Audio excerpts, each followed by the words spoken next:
अस्सलाम वालेकुम स्टूडेंट्स, कैसे हैं आप सब। उम्मीद है कि आप तमाम लोग बिल्कुल खैरियत से होंगे। तो आज हम लोग स्टार्ट करने जा रहे हैं यूनिट नंबर 8 क्लास 9 बायोलॉजी का, दैट इज़ न्यूट्रिशन। तो हम लोग जिस तरह हम लोगों ने पिछले चैप्टर्स में किया, सबसे पहले वीडियो में आप लोगों को मैं ये बताऊंगी कि कौन से वो इम्पोर्टेंट क्वेश्चंस हैं जो पेपर्स में आ सकते हैं, और वो आप लोगों की बुक के एंड पर स्पेसिफाई नहीं किया हुआ इन क्वेश्चंस के बारे में, तो मैं आप लोगों को उन क्वेश्चंस के बारे में बता रही हूँ।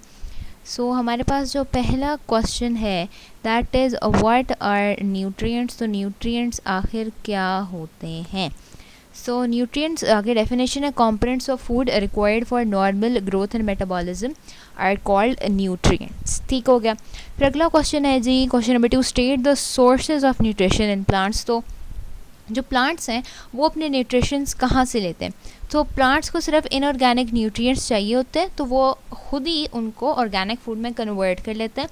कार्बन डाइऑक्साइड जो है वो कार्बन और वाटर, कार्बन डाइऑक्साइड जो है वो कार्बन का सोर्स बनता है, और जो वाटर है वो हाइड्रोजन का सोर्स बनता है प्लांट्स के लिए, और ऑक्सीजन जो है वो प्लांट रिलीज़ कर देता है फोटोसिंथेसिस के प्रोसेस में बाकी सारे लिविंग थिंग्स के लिए। फिर अगला क्वेश्चन है, differentiate between nutrition and nutrients in plants. So plants obtain inorganic elements from the soil. These minerals are called as mineral nutrients, and the mode of nutrition of mineral nutrients is known as mineral nutrition. ठीक है।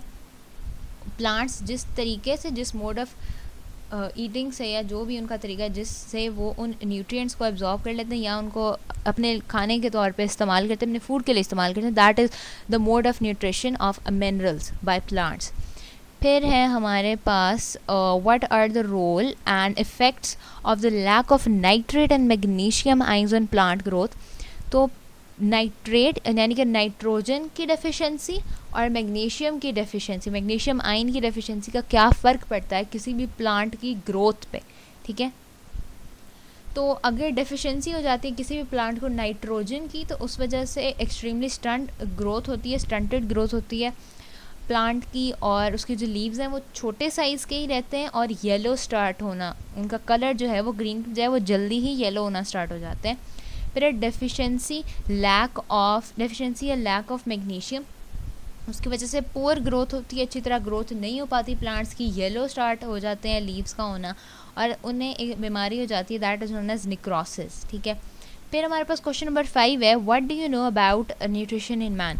So nutrients are the substance in food that are as energy source and are used for making different structures in a living body. And nutrition is the process of taking in and using of food. All animals are heterotrophs. ठीक है, ये सारा इसका है। फिर lipids क्या होते हैं, describe it's sources and functions. So lipid mainly consist of carbon, hydrogen and little oxygen. Neutral lipid consist of glycerol joined to 1, 2 or 3 fatty acids. Fats and oils together are known as lipids. ठीक है। नीचे ये sources हैं lipids के, ये आप लोगों की बुक में मौजूद हैं। फिर है define balance diet, how would you relate it with age, gender and activity. Balance diet आखिर क्या होती है। Balance diet may be defined as the one which contains all the essential nutrients in correct proportion for the normal growth and development of the body. Balanced diet उसको इस तरह define किया जा सकता है कि वो एक ऐसी डाइट है कि जिसमें वो तमाम एसेंशियल न्यूट्रिएंट्स, वो तमाम एसेंशियल चीज़ें हैं सही मिकदार में, सही प्रोपोर्शन में, करेक्ट प्रोपोर्शन में, जो कि ज़रूरी है किसी भी लिविंग थिंग की नॉर्मल ग्रोथ और उनकी सही तौर पर डेवलपमेंट के लिए।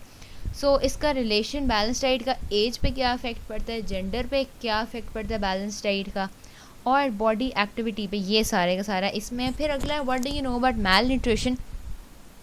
सो malnutrition are the problems that are related to nutrition. जब सही तौर पे न्यूट्रिएंट्स नहीं मिल रहे होते, बेशक वो प्लांट हो या वो कोई भी लिविंग थिंग हो, बेशक इंसान हो या प्लांट हो या कोई भी और ऑर्गेनिज्म हो, जब से ठीक तरह न्यूट्रिएंट्स नहीं मिल रहे होते उसे मैल न्यूट्रिशन प्रॉब्लम्स हो जाते हैं डिफरेंट किस्म के। ठीक है। तो वो मुख्तलिफ है जी, प्रोटीन एनर्जी मैल न्यूट्रिशन भी होती है वो उसमें हमें, और मिनरल डेफिशिएंसी डिजीज़ भी होती हैं, इस तरह के मुख्तलिफ चीज़ें हैं ये। अच्छा, उसके बाद हमारे पास क्वेश्चन है, what are the health risk effects of lack या deficiency of sodium, calcium, magnesium, iron, iodine, copper and zinc in our diet.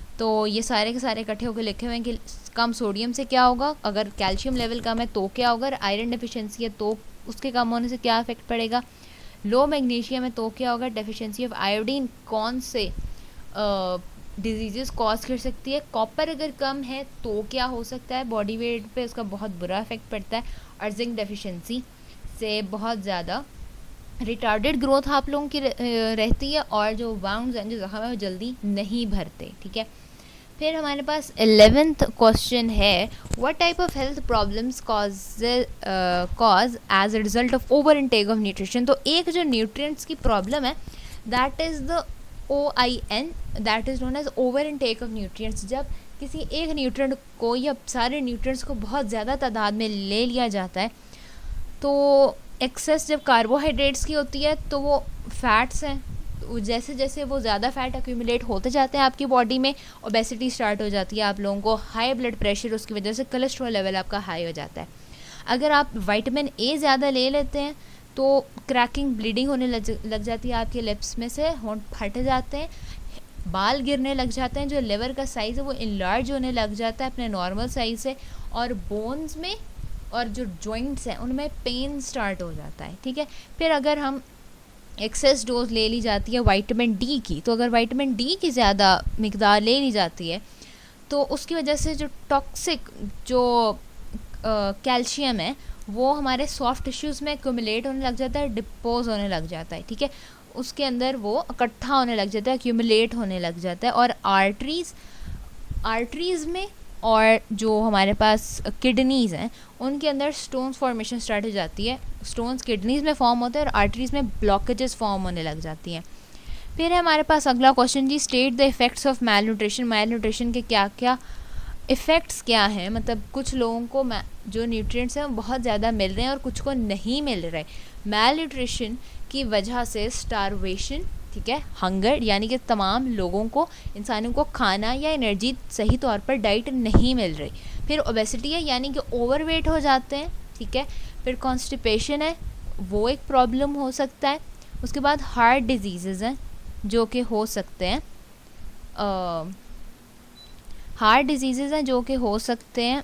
The main cause of heart disease is high blood cholesterol level. ज़ाहिर है कि जब आप लोग carbohydrates की तादाद या फैट्स लिपिड की तादाद बहुत ज़्यादा लेते जाओगे तो वो कोलेस्ट्रॉल लेवल आपका हाई करेगा, क्योंकि वो आपकी बॉडी में एक्यूमुलेट होने लग जाते हैं। ठीक है, फिर उसके बाद अगला जी क्वेश्चन है 13th, that is the second last question that we are gonna discuss today, that is write briefly about assimilation. So assimilation क्या होती है?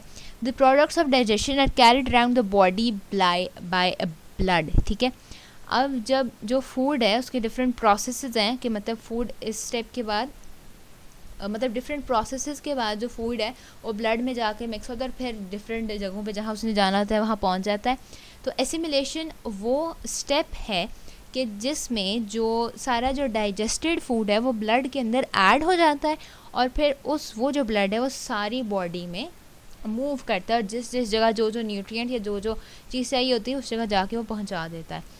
फिर जी लास्ट क्वेश्चन जो हमारे पास है that is, can you describe the structure of large intestine. जो body large intestine जो है उनमें कितने पार्ट्स हैं जी? उसके टोटल जो आपके पास जो लार्ज इंटेस्टाइन है उसकी जो लेंथ है दैट इज़ 1.5 मीटर, तकरीबन 1.5 मीटर लंबी होती है लार्ज इंटेस्टाइन जो है। उसमें caecum the first part that is 10 centimetre long. फिर कॉलन है, ठीक है, उसकी लेंथ यहाँ मौजूद नहीं है। फिर रेक्टम होता है और वो इसका एक पार्ट है।